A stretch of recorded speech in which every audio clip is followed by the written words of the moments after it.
Fala galerinha, beleza? Tudo certo? Vamos continuar aqui o conteúdo sobre modelos atômicos que a gente iniciou em sala, mas a gente não terminou, certo? Então, ó, vamos lá. O primeiro modelo atômico que a gente viu em sala, né, há umas 3 semanas atrás, eu acho, foi o modelo atômico de John Dalton, né, que foi proposto em 1808, certo? Isso aqui não é a data de nascimento de John Dalton, não. Isso aqui é a data na qual ele propôs esse modelo atômico, né? O modelo atômico de Dalton, ó, ele foi baseado nas ideias de Lavoisier e Proust. Lavoisier, né, é o cientista que determinou o que? A lei da conservação da massa. Ele percebeu que em toda reação química, a massa das substâncias ela é conservada, ou seja, a massa dos reagentes é igual à massa dos produtos, né? Então, Dalton já sabia a partir das leis de Lavoisier e de Proust, que é a lei da proporção constante aqui, ó, que em uma reação química, os átomos eles apenas se reorganizavam, eles se recombinavam de uma nova forma. Até então, Dalton só tinha essa evidência experimental de que os átomos possuíam massa.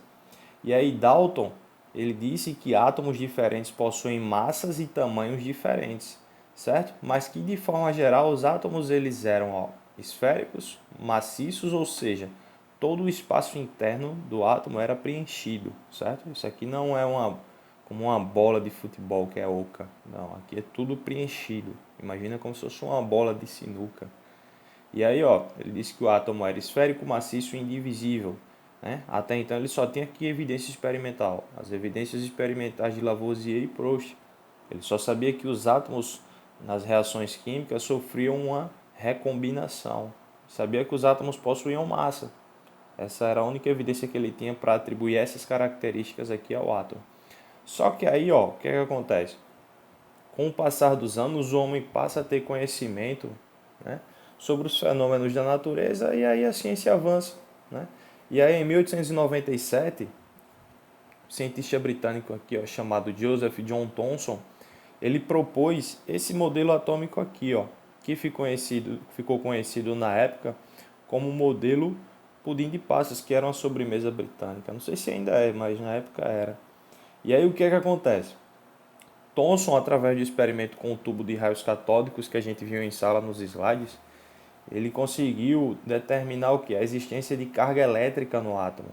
Ele verificou que toda vez que ele colocava uma pequena amostra de gás dentro de um recipiente de vidro e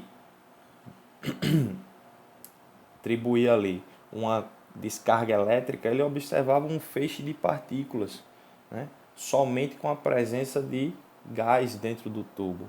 Quando ele tinha um vácuo, ou seja, ausência de matéria, não acontecia nada, mas quando ele colocava uma pequena quantidade de átomos ali dentro, ele verificou o quê? A formação de um feixe de partículas de carga negativa. Logo, a descoberta do elétron é atribuída a Joseph John Thomson. Thomson então fez o que com o modelo de Dalton? Ele pegou o modelo de Dalton e introduziu a ideia de carga elétrica ao átomo. No modelo atômico de Thomson, ó, o átomo ele já passa a ser determinado de que forma? Como uma esfera ainda maciça, né, de carga positiva, só que agora, ó, possuía minúsculas partículas de carga negativa que eram os elétrons. Beleza? Então, assim, se a gente for parar para analisar, ó, de 1808 para 1897, qual foi a diferença de um modelo atômico para o outro? A introdução das cargas elétricas. A ideia de partícula subatômica, ou seja, de partícula menor que o próprio átomo, surgiu com Thomson, certo? Nesse modelo que ele determinou a partir do experimento com o tubo de raios catódicos. Beleza? E aí, ó, mais um tempinho se passou, cerca de 7 anos, para que Ernst Rutherford, em 1904, ó, elaborasse um novo modelo atômico. O que é que acontece? O homem passou a ter conhecimento e domínio do fenômeno, né, que era a radioatividade, né? Então, veja só, o homem observa os fenômenos da natureza e passa a ter conhecimento cada vez mais aprofundado sobre eles e vai introduzindo essas ideias, né, em seus estudos. Dalton elaborou seu modelo atômico baseado nos experimentos de Lavoisier e Proust. Joseph John Thomson, no caso, né, mais conhecido simplesmente como Thomson, ele conseguiu elaborar um modelo atômico a partir do fenômeno da eletricidade. Já que Rutherford, em 1904, elaborou o modelo atômico dele baseado o quê? Nos experimentos utilizando a radioatividade. Então, o que foi que aconteceu? Rutherford utilizou um experimento que a gente viu também em sala com o quê? Com a fina lâmina de ouro, a qual foi bombardeada com partículas alfa, que são partículas de carga positiva, certo?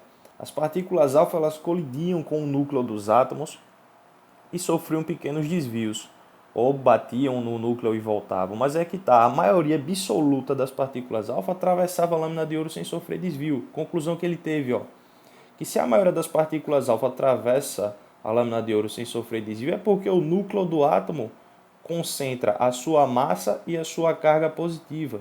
E o núcleo do átomo ele é muito menor do que o átomo como um todo. Ou seja, a massa e a carga positiva estão presentes aqui no núcleo do átomo, enquanto que a carga negativa, os elétrons que já haviam sido descobertos por Thomson, estavam onde? Ao redor do núcleo, certo? Então, o modelo atômico de Ernst Rutherford foi baseado no quê?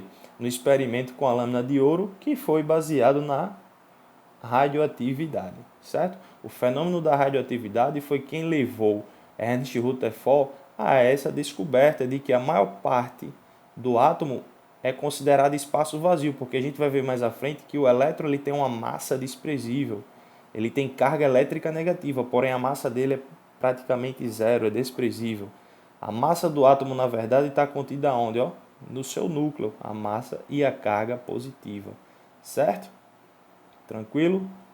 Então, assim, prótons no núcleo, elétrons, eletrosfera, beleza? E aí, tem uma observação importante. Normalmente a gente acha que o modelo atômico de Rutherford, ele já trazia aqui, os nêutrons. Mas aí é que tá. Os nêutrons eles foram descobertos posteriormente, somente em 1932, por James Chadwick. E aí, o nêutron, que é a partícula presente no núcleo junto com os prótons, que possui massa, mas não possui carga, foi introduzida posteriormente, certo? Então, assim, no modelo de Ernst Rutherford, que foi elaborado em 1904, ele não contava ainda com os nêutrons, mas os nêutrons foram introduzidos posteriormente, depois que foram descobertos por James Chadwick. E aí, para a gente finalizar com o quarto modelo atômico, a gente tem um modelo atômico de Bohr. O que aconteceu aqui? O homem passou a verificar o seguinte, que os átomos, os elementos químicos, diferentes elementos químicos, quando eram submetidos a uma descarga elétrica ou quando eram colocados sob uma chama, eles emitiam luzes de cores diferentes, né? Além de alguns outros fenômenos relacionados a cores também. E aí o que aconteceu?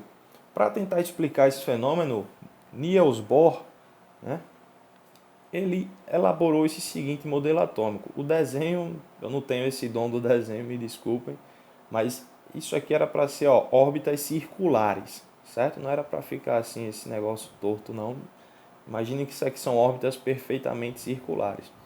E aí, Bohr, para tentar explicar esse fenômeno da emissão de cores diferentes, ele pensou nesse modelo atômico aqui, Não é que ele pensou, isso aqui é baseado em vários cálculos bem aprofundados, mas que aqui para a gente o que interessa é saber mais ou menos como é que funcionava o modelo de Bohr, para explicar esse fenômeno. Ele elaborou da seguinte forma, está aqui o núcleo com a massa e a carga positiva no centro do átomo, e ao redor do átomo a gente tem, ao redor do núcleo a gente vai ter, as órbitas circulares, nas quais os elétrons estão dispostos. E aí, para tentar explicar a emissão de luzes de cores diferentes por cada elemento químico, Bohr pensou o seguinte: quando um elétron recebe energia, ele sai de um nível menos energético, ou seja, de um nível mais próximo do núcleo, para um nível mais externo, ou seja, mais energético. E aí, ele absorve energia, ele sai de um nível mais próximo do núcleo, menos energético, para um nível mais energético, mais afastado do núcleo. Quando um elétron liberava essa energia recebida, ele liberava essa energia na forma de luz. Então, assim, como ocorrem diferentes transições eletrônicas, ou seja, ele pode sair aqui do nível 1 para o nível 4, mas do nível 4 ele poderia retornar para o nível 3 ou para o nível 2. E isso era o que causava a emissão de cores diferentes, certo? Então, assim, para a gente fechar aqui, quanto mais afastado do núcleo, mais energético. Ou seja, o átomo não, o elétron,